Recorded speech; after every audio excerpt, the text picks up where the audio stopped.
Oke, kali ini kita akan bahas contoh soal rangkaian seri RLC arus bolak-balik listrik AC fisika kelas 12. Nah, soal ini mewakili keseluruhan dari bab ini.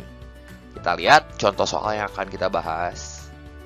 Sebuah rangkaian seri RLC dihubungkan seperti gambar berikut. Jadi kita punya rangkaian yang terdiri atas 3 komponen. Di sini ada resistor, di sini ada induktor, dan di sini ada kapasitor. Bersamaan dengan itu kita diberikan tegangan sebagai fungsi waktu. Ya.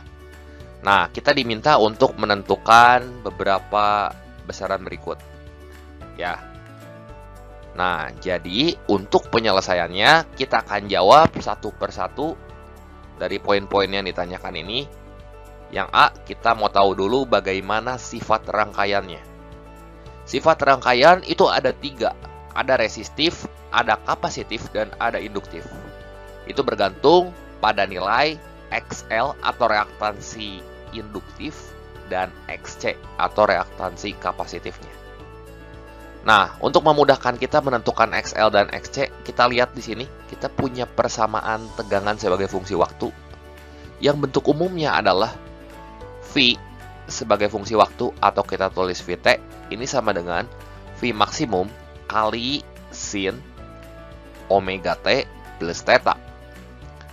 Nah, kita butuh nilai omega untuk menentukan reaktansi induktif, yang rumusnya adalah XL sama dengan omega kali L. Omega di sini adalah koefisien T. Teman-teman bisa lihat sendiri di sini ya, koefisien T-nya itu adalah 100. Jadi omeganya kita ganti sama 100 dan L-nya kita ganti dengan 40 mH. Ini kita ubah ke SI berarti 40 ini kita kali sama 10 pangkat min 3 ya. Jadi 100 kali 10 kali 40 kali 10 pangkat min 3 berapa coba? Tinggal kita hitung aja nih. 4000 kali 10 pangkat min 3 ya hasilnya 4 ohm. Selanjutnya kita tentukan reaktansi kapasitifnya. Nah, berarti XC sama dengan 1 per omega kali C.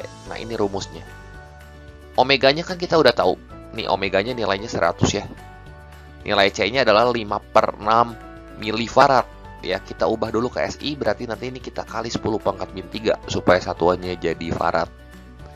Baru substitusi ke rumus ini, seperti ini. Nah, ini kalau teman-teman hitung, nanti kita akan peroleh hasilnya adalah 12 ohm. Nah, sekarang coba kita bandingkan. XL sama XC, mana yang lebih gede coba? XC kan jelas. Karena XC ini lebih besar dibanding XL, maka kita simpulkan rangkaian ini bersifat kapasitif. Jelas ya? Nah, sekarang kita mau jawab poin yang B, kita diminta untuk menentukan kosinus dari sudut fasenya. Nah, untuk menentukan kosinus dari sudut fasenya, kita butuh nilai impedansi. Oleh karena itu, untuk memudahkan kita gambar aja diagram fasor di sini ya. Kita punya koordinat seperti ini. Nah, di sini nilai resistornya adalah 6 ohm. Kemudian reaktansi induktifnya ini 4 ohm ya. Arahnya ke atas. Reaktansi kapasitifnya 12 ohm, ini arahnya ke bawah. Dan sebagai akibat, karena XC lebih besar dibanding XL, nanti selisih antara XC dan XL ini arahnya ke bawah. Sebesar 12 kurang 4, yaitu 8, seperti ini. Nah, di sini kita mau menentukan nilai dari impedansinya. Yang persamaannya adalah Z sama dengan akar dari R kuadrat tambah XL kurang XC dikuadratkan. Nah, di sini berarti R-nya kan 6. Ya, kita isi aja 6 kuadrat tambah XC kurang XL di sini 8 ya. Berarti ini 8 kuadrat. XL kurang XC sama XC kurang XL kan nanti dikuadratin. Hasilnya sama-sama positif seperti ini. Ini berapa coba? 36 tambah 64 100. Akar 100 ya hasilnya 10 ohm. Nah, ini nilai Z-nya kalau kita gambar seperti ini ya. Jadi tinggal Pitagoras aja antara R dan XC kurang XL di sini. Nah, Setelah teman-teman dapat nilai Z-nya, baru kita bisa menentukan kosinus dari sudut fasenya. Sudut fase itu yang mana? Yang ini nih teman-teman. Sudut antara R dan Z. Ya. Dan nilai cos dari V-nya bisa langsung kita tentukan menggunakan persamaan R dibagi Z. Jadi kita lihat aja segitiga siku-siku yang ini ya. Kosinus itu kan samping per miringnya. Sisi sampingnya 6, sisi miringnya 10. Atau langsung kita ubah aja R sama Z-nya jadi seperti ini ya. 6/10. Cos berapa ya nilainya 6/10? Cos 53 derajat. Jadi sebenarnya V ini nilainya 53 derajat. Tapi karena yang ditanyanya cos V ini, cos V aja. Jadi kita jawab cos V-nya ini 0,6. Seperti itu. Jelas ya? Selanjutnya yang C, kita mau menentukan IRMS-nya atau I root mean square, kuat arus efektif. Kuat arus efektif atau IRMS bisa kita peroleh dengan persamaan ini nih. I maksimum dibagi akar 2. Tapi sayangnya kita belum punya nilai I max-nya teman-teman. Jadi kita mesti cari nilai I max ini. Nilai I max bisa kita peroleh dari persamaan V max dibagi Z. V max-nya kita tahu kan, dari persamaan tegangan sebagai fungsi waktu, di sini Vmax-nya 60, Z-nya 10. Jadi 60 dibagi 10 ya hasilnya 6 ampere. Ya udah, dari sini kita bisa dapatkan nilai IRMS-nya. IRMS sama dengan 6 dibagi akar 2, yaitu hasilnya 3 akar 2 ampere. Jelas ya? Nah, kita sekarang mau jawab poin yang D. Kita lihat di halaman berikutnya ya. Kita diminta untuk menentukan tegangan yang diukur pada voltmeter. Oke, sekarang kita mau coba jawab poin yang D. Kita diminta untuk menentukan tegangan pada komponen resistor, induktor, dan kapasitor, serta tegangan antara titik A dan C, serta titik B dan D yang diukur oleh voltmeter. Tadi sebelumnya kita udah dapat nilai dari I, ya, IRMS atau kuat arus efektifnya. Yang besarnya adalah 3 akar 2 ampere. Kemudian di sini R-nya jelas 6 ohm ya. XL-nya 4 ohm dan XC-nya atau reaktansi kapasitifnya di sini adalah 12 ohm. Nah, satu-satu dulu kita mau cari tegangan pada hambatan pada resistor. Maka teman-teman bisa gunakan persamaan VR sama dengan I kali R. I-nya pakai IRMS ini ya. 3 akar 2. Jadi kita ganti I-nya dengan 3 akar 2, R-nya kita ganti sama 6. Ini kalau kita hitung hasilnya adalah 18 akar 2 volt. Udah gitu aja. Kalau V pada induktor ya atau VL-nya tinggal I dikali XL. I-nya 3 akar 2, XL-nya 4. Udah deh, kita dapat hasilnya 12 akar 2 volt. Kemudian untuk V pada kapasitor di sini tinggal VC sama dengan I kali XC. I-nya 3 akar 2, XC-nya 12. Kalau kita hitung nilainya adalah 36 akar 2 volt. Selanjutnya untuk menentukan tegangan antara titik A dan titik C. Antara titik A dan titik C terdapat 2 komponen. Ada resistor di sini, ada induktor. Jadi kalau kita gambar diagram fasornya seperti ini.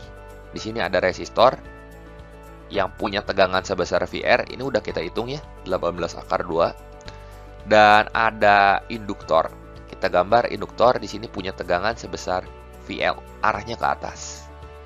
Nah, karena saling tegak lurus, maka di sini V antara titik A dan C-nya bisa kita hitung pakai Pitagoras.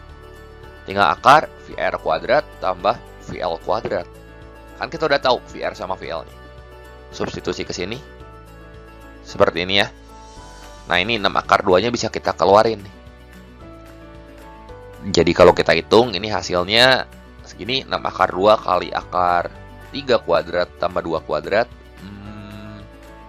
Hasilnya adalah 6 akar 26 volt.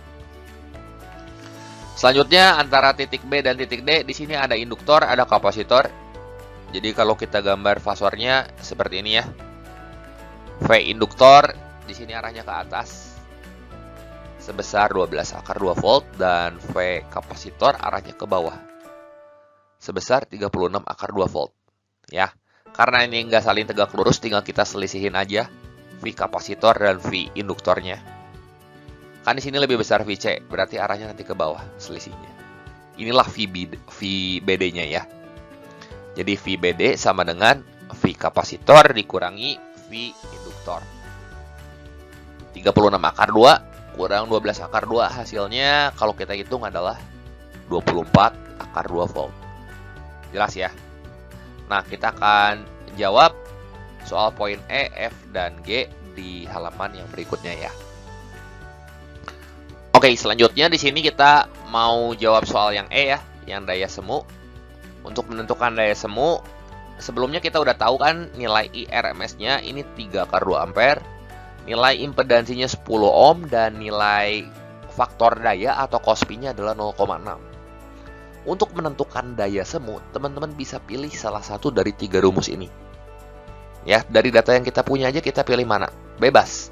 Mau V kali I, yang pakai RMS ya, dua-duanya. I kali Z, I kuadrat Z, atau V kuadrat per Z. Nah, di sini kita udah punya data IRMS sama Z. Jelas supaya gampang kita pilih yang kedua aja ya. Kita nggak usah pakai rumus pertama atau rumus yang ketiga, supaya kita nggak perlu cari lagi nilai VRMS-nya berapa. Nah, jadi di sini P semuanya tinggal I kuadrat kali Z. I-nya pakai yang RMS ya. Jadi di sini 3 / 2 dikuadratkan kali 10. Ini tinggal dihitung sebentar, maka kita akan peroleh nilai daya semuanya adalah 180 watt. Jelas ya? Kemudian soal yang F, untuk daya disipasi, kita bisa gunakan persamaan P disipasi sama dengan P semu dikali faktor daya. Daya disipasi itu daya yang diakibatkan oleh energi panas atau komponen resistor di sini. Nah, sehingga secara matematis kita bisa tulis P disipasi sama dengan P semu dikalikan dengan faktor daya. P semunya 180, faktor dayanya 0,6. Ini kalau kita hitung, kita peroleh hasilnya adalah 108 watt. Terakhir, energi panas selama 10 second. Energi panas, ingat energi panas itu diakibatkan oleh komponen resistor ya. Sehingga di sini kita bisa langsung gunakan persamaan W sama dengan P kali T. Tapi P-nya pakai P disipasi ya. Daya disipasi, daya yang berubah jadi panas. Nah, jadi P disipasinya kan kita udah tahu di sini 108 watt. Kita kalikan dengan T ya. Karena selama 10 second kita kali sama 10. Setelah kita hitung, kita akan peroleh W-nya 1080 joule. Jelas ya? Oke, demikian dulu pembahasan singkat mengenai contoh soal arus bolak-balik listrik AC fisika kelas 12 kali ini. Semoga video ini bermanfaat dan tentunya membantu teman-teman semua dalam belajar. Jangan lupa like, share, dan subscribe juga channel ini jika kalian suka videonya. Terima kasih untuk perhatiannya. Sampai jumpa di video saya yang berikutnya.